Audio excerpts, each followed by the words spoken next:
Good morning, नमस्कार। आप सभी का ग्रेविटी पॉइंट ऑफिशियल चैनल में स्वागत है। मैं सुरेश धर दुबे भूगोल की प्रैक्टिस श्रृंखला के साथ उपस्थित हूं। यह प्रैक्टिस श्रृंखला विशेष तौर पर टीजीटी, पीजीटी, यूजीसी एवं असिस्टेंट प्रोफेसर 2023 को ध्यान में रख करके तैयार की गई है। चैनल को सब्सक्राइब, लाइक एवं शेयर करने के लिए आप सभी का धन्यवाद। यदि आपने अभी तक चैनल को सब्सक्राइब नहीं किया तो चैनल को सब्सक्राइब करें, लाइक करें एवं प्रमोट करें। इससे प्रत्येक वीडियो का नोटिफिकेशन आप लोगों तक समय समय पर उपलब्ध हो सके। प्रत्येक वीडियो का पीडीएफ मटेरियल भी टेलीग्राम चैनल पर उपलब्ध है, आप उसे वहां से डाउनलोड करें। इसका लिंक नीचे कमेंट बॉक्स में दिया गया है। इस प्लेटफॉर्म के माध्यम से आप लोगों को प्रैक्टिस सीरीज के साथ साथ मानचित्र द्वारा विश्व के भूगोल की सीरीज, इन्वायरमेंट इकोलॉजी की सीरीज और कॉन्सेप्ट ज्योग्राफी की सीरीज प्राप्त हो रही है। साथ में समय समय पर आप लोगों को कुछ क्विज टाइप के प्रश्न भी उपलब्ध हो रहे हैं। तो आप इन सभी मटेरियल का भरपूर लाभ उठाएं और अपने एग्जाम को बेहतर करने का पूरा प्रयास करें। हम आशा करते हैं कि आप लोग स्वस्थ होंगे, मस्त होंगे और अपनी पढ़ाई में संलग्न होंगे। तो आइए समझते हैं जैव भूगोल के संबंध में जो महत्वपूर्ण प्रश्न है, जो भविष्य में भी पूछे जाने की पूरी संभावना बनी हुई है, उसका डिस्कशन किया जाएगा। और एक प्रकार से यह जैव भूगोल का आज लास्ट एपिसोड होगा। इसके पश्चात हम लोग इन्वायरमेंट इकोलॉजी पर आधारित प्रश्नों की चर्चा करेंगे। तो आइए, यहाँ पर जो सबसे पहला प्रश्न लिखा गया है कि निम्नलिखित में से किसे भूमंडलीय कार्बन सिंक माना जाता है। हमें बताना है कार्बन सिंक किसे मानते हैं और वो भी कहाँ पे, भूमंडल में। तो भूमंडलीय क्षेत्र का जो कार्बन सिंक है इसे हम किसे मानते हैं, प्रश्न यहाँ पर है।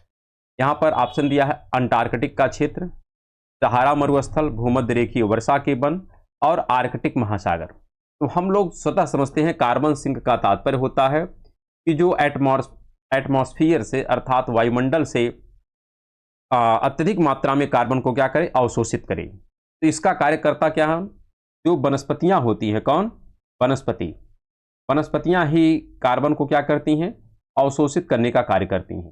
और सर्वाधिक वनस्पतियां होती कहाँ पे हैं, जहाँ का टेम्परेचर ज़्यादा होता है और साथ में वर्षा अधिक होती है। तो ऐसा क्षेत्र जहाँ का टेम्परेचर अधिक हो और वर्षा अधिक हो, ऐसा क्षेत्र जो होता है वो कौन होता है, वह होता है भूमध्य रेखीय वर्षा का वन, जहाँ पर वनस्पतियों की प्रधानता होती है। और वनस्पतियों की प्रधानता के कारण यह क्षेत्र कार्बन सिंक के रूप में जाना जाता है।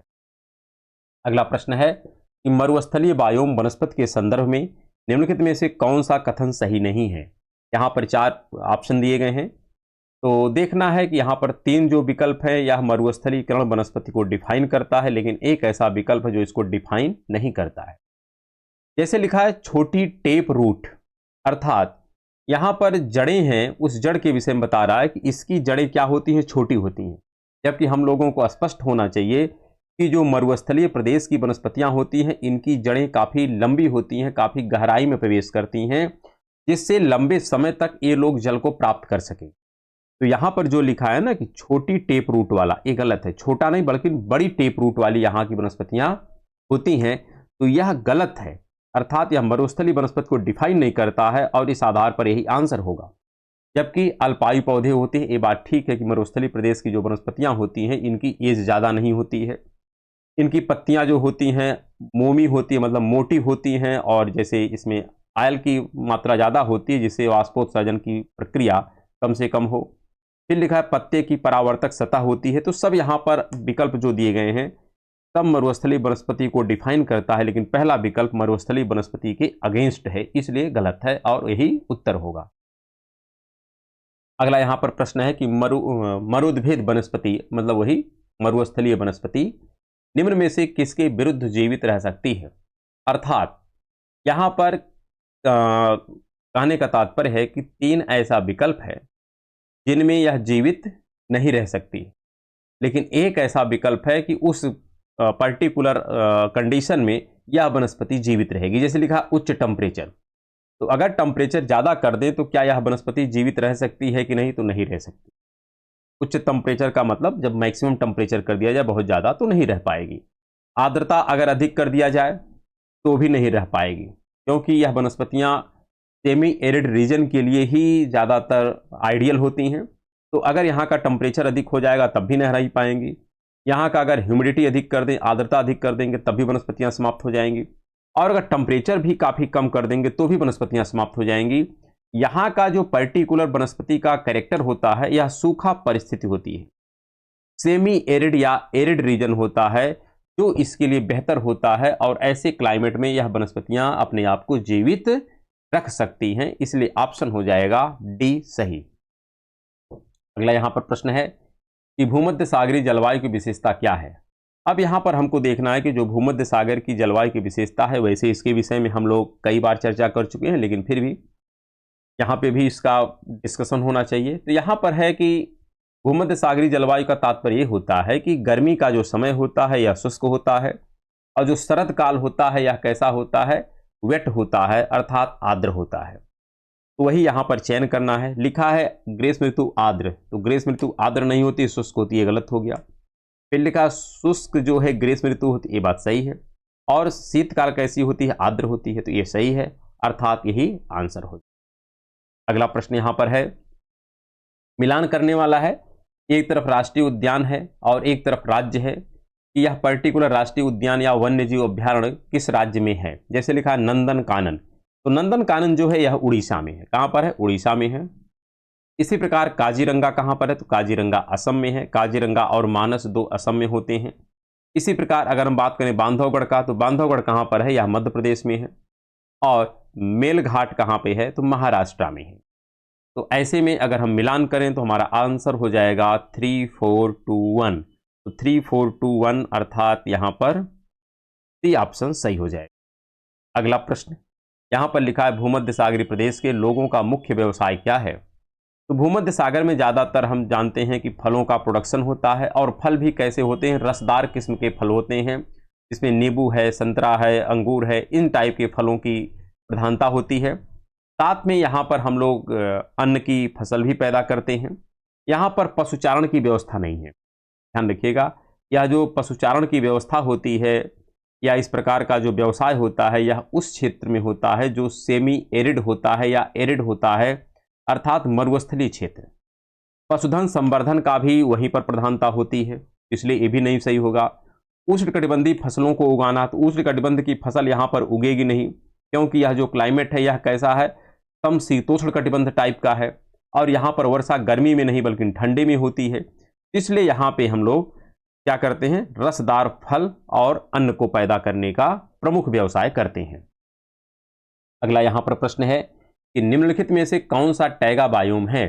यहाँ पर टैगा बायोम का तात्पर्य होता है जो शंकुधारी वन को या शंकुधारी वन के लिए अनुकूल होता है। तो यहाँ पर लिखा है आर्द्र उष्णकटिबंध बायोम, तो आर्द्र उष्णकटिबंध तो होता नहीं है।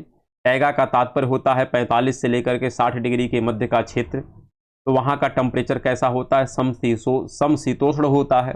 हाँ, उसमें भी हमें बात कर सकते हैं कि शीत शीतोष्ण टाइप की यहाँ पर कंडीशन ज़्यादा होती है, अर्थात यह उत्तर का जो ध्रुवीय प्रदेश होता है उसका अर्ध मतलब पूरा ध्रुवीय पार्ट नहीं होता, बल्कि हम कह सकते हैं उपध्रुवीय क्षेत्र। क्या कह सकते हैं, उपध्रुवीय क्षेत्र का बायोम, जिसको हम लोग कहते हैं टैगा बायोम, जिसमें हमारा साइबेरिया का सेक्शन आता है और कनाडा का सेक्शन आता है। तो यहाँ की वनस्पतियाँ कैसी होती हैं, टैगा टाइप की होती हैं, अर्थात शंकुधारी टाइप की होती हैं।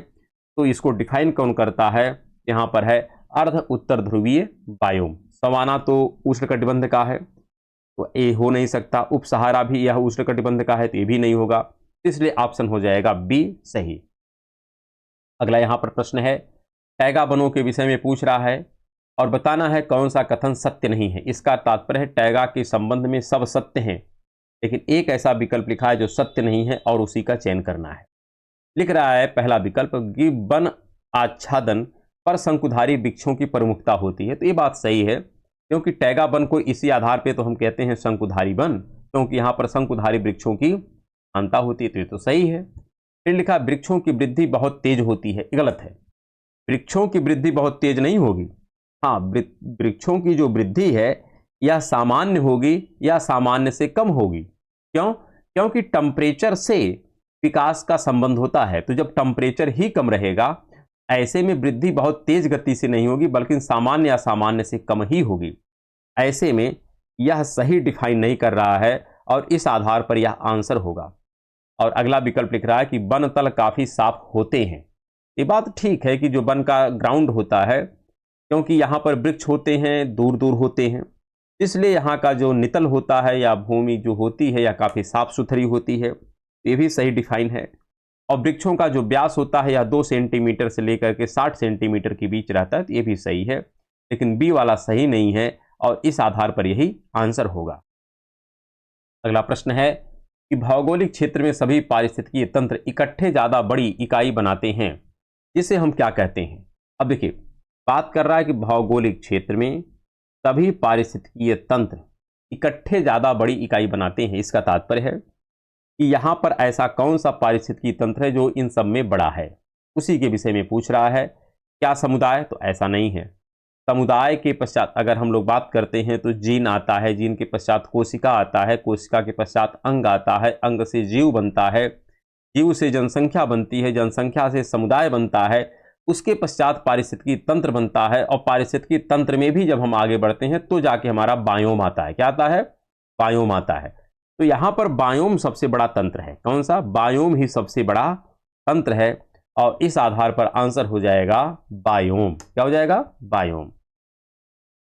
अगला यहां पर प्रश्न लिखा गया है कि शीतोष्ण कटिबंधीय कोणधारी वन पाए जाते हैं। तो शीतोष्ण कटिबंधीय कोणधारी वन, इसका तात्पर्य है कि जो टैगा प्रदेश के वन हैं उन्हीं को हम क्या कहते हैं? कोणधारी वन कहते हैं या शंकुधारी वन कहते हैं। इनका विस्तार होता है टैगा प्रदेश में, अर्थात साइबेरिया और कनाडा वाले सेक्शन में, जो उत्तरी कनाडा का पार्ट है। अगला प्रश्न है कि दक्षिणी अमेरिका के अर्जेंटाइन या अर्जेंटीना, यहाँ पर अर्जेंटीना एवं उरुग्वे में विस्तृत घास के मैदान को हम कहते हैं।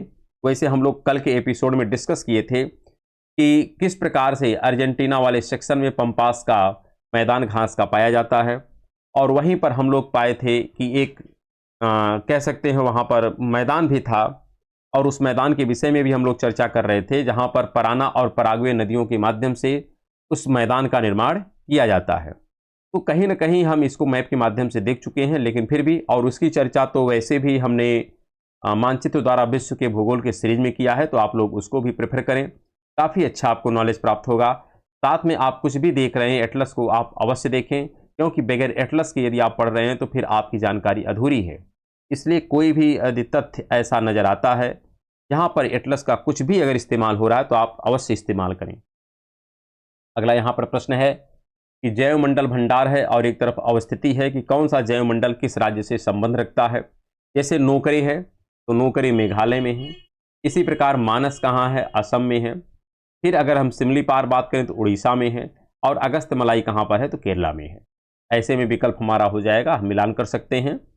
यहाँ पर हो जाएगा 4 है, फिर 3 है, फिर इसके पश्चात 1 2, तो 4 3 1 2 अर्थात डी विकल्प यहाँ पर सही हो जाएगा। अगला प्रश्न है कि निम्नलिखित में से किस बायोम में शीतानुकूलित प्रकार की वनस्पति मुख्य रूप से पाई जाती है, अर्थात ठंडे प्रदेश के अनुकूल। शीतानुकूलित मतलब जहाँ का ठंडा प्रदेश है वहाँ की प्रमुख वनस्पति कौन सी होगी? क्या वहाँ पर भूमध्य सागरी पाई जाएगी? तो ऐसा तो है नहीं। क्या वहाँ पर भूमध्य रेखीय पाई जाएगी विषुवत रेखा के? तो ये भी तो नहीं है। क्या मरुस्थली होगी? ऐसा भी नहीं है, क्योंकि भूमध्य सागर का टेम्परेचर ज़्यादा होता है, भूमध्य रेखा का ज़्यादा होता है, मरुस्थल का ज़्यादा होता है।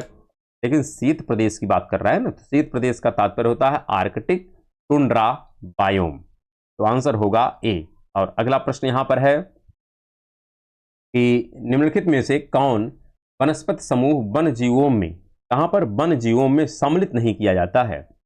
यहाँ पर बताना है कि वन जीवों में, ध्यान रखिएगा, सम्मिलित नहीं किया जाता है। इसका तात्पर्य है कि यहाँ पर सभी वनस्पतियाँ वन से संबंध रखती हैं, लेकिन एक ऐसा यहाँ पर पार्ट है जो वन से संबंध नहीं रखता। जैसे उष्णकटिबंधीय का सवाना, तो सवाना क्या है? क्या सवाना वन प्रदेश है क्या? तो सवाना आप स्पष्ट रखिएगा कि सवाना वन प्रदेश नहीं है। सवाना एक प्रकार से घास का मैदान है। इस आधार पर हम इसको कहते हैं कि सवाना वन नहीं बल्कि क्या है? घास का मैदान है, और घास का मैदान होने के कारण यह वन जीवों में शामिल नहीं किया जाता है। वन के दायरे में भूमध्य रेखीय बनाता है, भूमध्य सागरीय बनाता है, फिर आपके पर्णपाती बनाते हैं, लेकिन सवाना वन नहीं बल्कि क्या होता है? एक घास का मैदान होता है। घास का मैदान तो नहीं कहेंगे, जिसमें कुछ वृक्ष भी होते हैं, कुछ घास फूस भी होती है, तो यह मिला जुला रूप होता है, लेकिन फिर भी इसको वन के दायरे में हम नहीं रखते हैं। और अगला प्रश्न यहाँ पर है, विश्व में सर्वाधिक वन क्षेत्र किस देश में पाया जाता है? तो दिए गए विकल्पों में जो सर्वाधिक वन है यह ब्राजील में पाया जाएगा। ब्राजील में ही हमको अमेजन नदी मिलती है और वहीं पर सेल्वा वन मिलता है। कौन सा वन मिलता है? सेल्वा वन। तो सेल्वा वन ब्राजील में है और इन दिए गए विकल्पों में यहां पर सर्वाधिक मात्रा में वन पाया जाता है। अगला प्रश्न यहां पर है, निम्नलिखित में से कौन विश्वव्यापी पर्यावरणीय समस्या नहीं है? यहां पर बहुत सी पर्यावरणीय समस्याएं हैं, लेकिन यहां पर बताना है कि जो विश्वव्यापी पर्यावरणीय समस्या नहीं है उसी का चयन करें। अब जैसे ओजोन परत का क्षरण, तो यह भी एक पर्यावरणीय समस्या है। अम्ल वर्षा भी पर्यावरणीय समस्या है और वैश्विक भी है। जो ग्रीन हाउस गैस का इफेक्ट है अर्थात जलवायु परिवर्तन की समस्या, ये भी वैश्विक है और पर्यावरणीय है।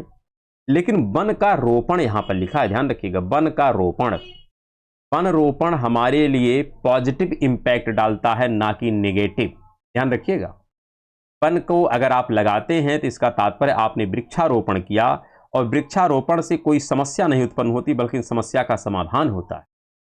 हाँ, अगर यहां पर वन रोपण के स्थान पर लिख देता वन अपरोपण, क्या लिख देता? वन अपरोपण।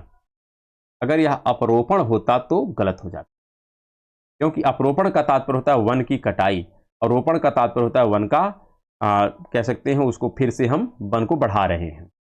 तो यहां पर यही आंसर हो जाएगा, क्योंकि इससे पर्यावरण को किसी प्रकार की क्षति नहीं होती है।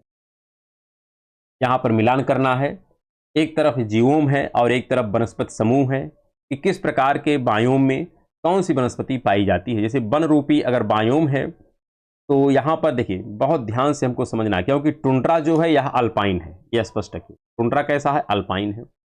मरुस्थलीय जो वनस्पतियां हैं तो मरुस्थल में झाड़ियां एवं घासें पाई जाती हैं, ये भी तो ठीक है, कोई दिक्कत नहीं है। लेकिन अब प्रश्न उठता है सवाना और वन के विषय में। तो यहां पर अब आपको ध्यान रखना है कि कौन किस दायरे में आता है। अगर हम वन की बात करें तो शंकुधारी या इसको कहते हैं कोणधारी, तो यह एक वन प्रदेश है, इसमें कोई डाउट नहीं। जो शंकुधारी होता है, कोणधारी वन होता है, टैगा वन होता है, ये वन ही है। लेकिन सवाना जो है यह उष्णकटिबंधीय, हमने कहा इसे हम जंगल कह सकते हैं। हाँ, ये बात दूसरी है कि यहां पर वन के बजाय जंगल शब्द लिखा गया है, ये ठीक है, क्योंकि वन का तात्पर्य होता है केवल वृक्ष। तो यहां पर वृक्ष नहीं, वृक्ष के साथ साथ यहां पर छोटी छोटी कह सकते हैं झाड़ियां भी ज्यादा रहती हैं। तो इसलिए यहां पर अगर हम देखें तो हमारा आंसर जो होगा ये हो जाएगा 4 3 1 2। तो 4 3 1 2 अर्थात सी आंसर यहां पर सही हो जाएगा। चलिए अगले प्रश्न पर, यहां पर जीवोम में सम्मिलित है कौन से, अर्थात किनको किनको समाहित करके एक जीवोम बनता है, एक बायोम बनता है। तो यह स्पष्ट होना चाहिए कि जो जीवोम होता है या बायोम होता है या कोई भी पारिस्थितिकीय तंत्र होता है, इकोसिस्टम होता है, उसमें जैविक और अजैविक घटकों का संबंध होता है, और जैविक में भी हम लोग फ्लोरा और फौना दोनों को समाहित करते हैं, अर्थात प्राणी जगत और वनस्पति जगत। तो ऐसे में आंसर हो जाएगा डी। अगला प्रश्न यहां पर है, प्राणी भौगोलिक प्रदेशों के विभाजन का श्रेय किसे किया जाता है? तो बलेश महोदय को दिया जाता है, और इन्होंने यह वर्गीकरण जो किया गया है, यह वर्गीकरण इन्होंने 1876 में किया है। कब किया है? 1876 में किया है। और इसी के आधार पर हम लोग पढ़ते हैं, जब महासागर की चर्चा करते हैं तो हिंद महासागर जो प्रशांत महासागर से अलग होता है इंडोनेशिया के सुलावेसी आइलैंड के आसपास से, तो वहां पर बैलेस महोदय के माध्यम से ही बताया गया है कि दोनों तरफ के जो प्राणी हैं ये भिन्न भिन्न हैं। तो इन्होंने प्राणियों के आधार पर क्या किया है, महासागरों और सागरों का वर्गीकरण डिफाइन किया है। तो इसलिए इसका आंसर हो जाएगा सी। अगला प्रश्न है, एक ऐसा जैव क्षेत्र बायोम जिसकी उत्पादन ऋतु सबसे छोटी होती है। तो सबसे कम आयु का जो उत्पादन ऋतु होती है ये कहाँ की होती है? टैगा नहीं, टुंड्रा की हो, क्योंकि टुंड्रा का जो टेम्परेचर है यह भी काफी कम होता है और वर्षा भी बहुत लिमिटेड समय के लिए होती है, कुछ ही समय के लिए होती है। इसलिए यहाँ पर जो वनस्पतियां हैं यह पूर्ण रूप से विकसित नहीं हो पाती हैं, बल्कि बस कुछ कालखंड के लिए बस विकसित होती हैं फिर समाप्त हो जाती हैं। तो इसलिए इनका जो आयु है सबसे कम है, और इसी आधार पर यह आंसर हो जाएगा। बल्कि सवाना, चपराला, टैगा, इन सब की आयु जो है टुंड्रा की तुलना में अधिक होती है, क्योंकि वहां पर लंबे समय के लिए सूर्यातप की प्राप्ति होती है। और इन दिए गए विकल्पों में सबसे कम सूर्यातप की प्राप्ति कहाँ होती है? टुंड्रा प्रदेश में होती है। इसलिए यहाँ के जो जैव क्षेत्र होते हैं इनकी ऋतु सबसे छोटी होती है। अगला प्रश्न यहाँ पर लिखा गया है, पादपीय उद्यान पादपों के लिए तथा प्राणी विज्ञान उद्यान जानवरों के लिए। इसका तात्पर्य है कि वृक्षों के लिए हम क्या करेंगे? वृक्षों के लिए क्या करेंगे, तो यहाँ पर पादप उद्यान करेंगे, और प्राणी के लिए, जानवरों के लिए हम उद्यान बनाएंगे, तो उसे हम क्या कहते हैं।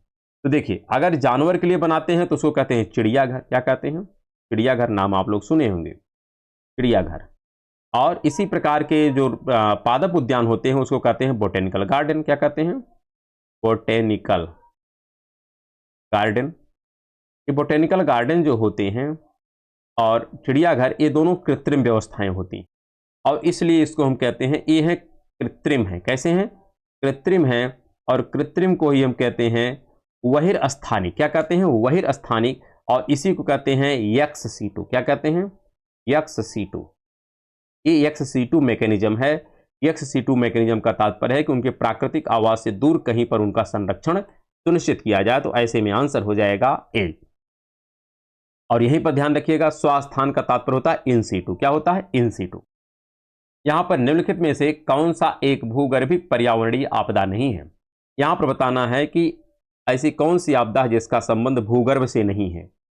तो भूस्खलन का संबंध भूगर्भ से है, भूकंप का भी भूगर्भ से है, ज्वालामुखी का भी संबंध भूगर्भ से है, लेकिन सूखा का संबंध जलवायु से है। किससे है, जलवायु से है, ना कि भूगर्भ से है।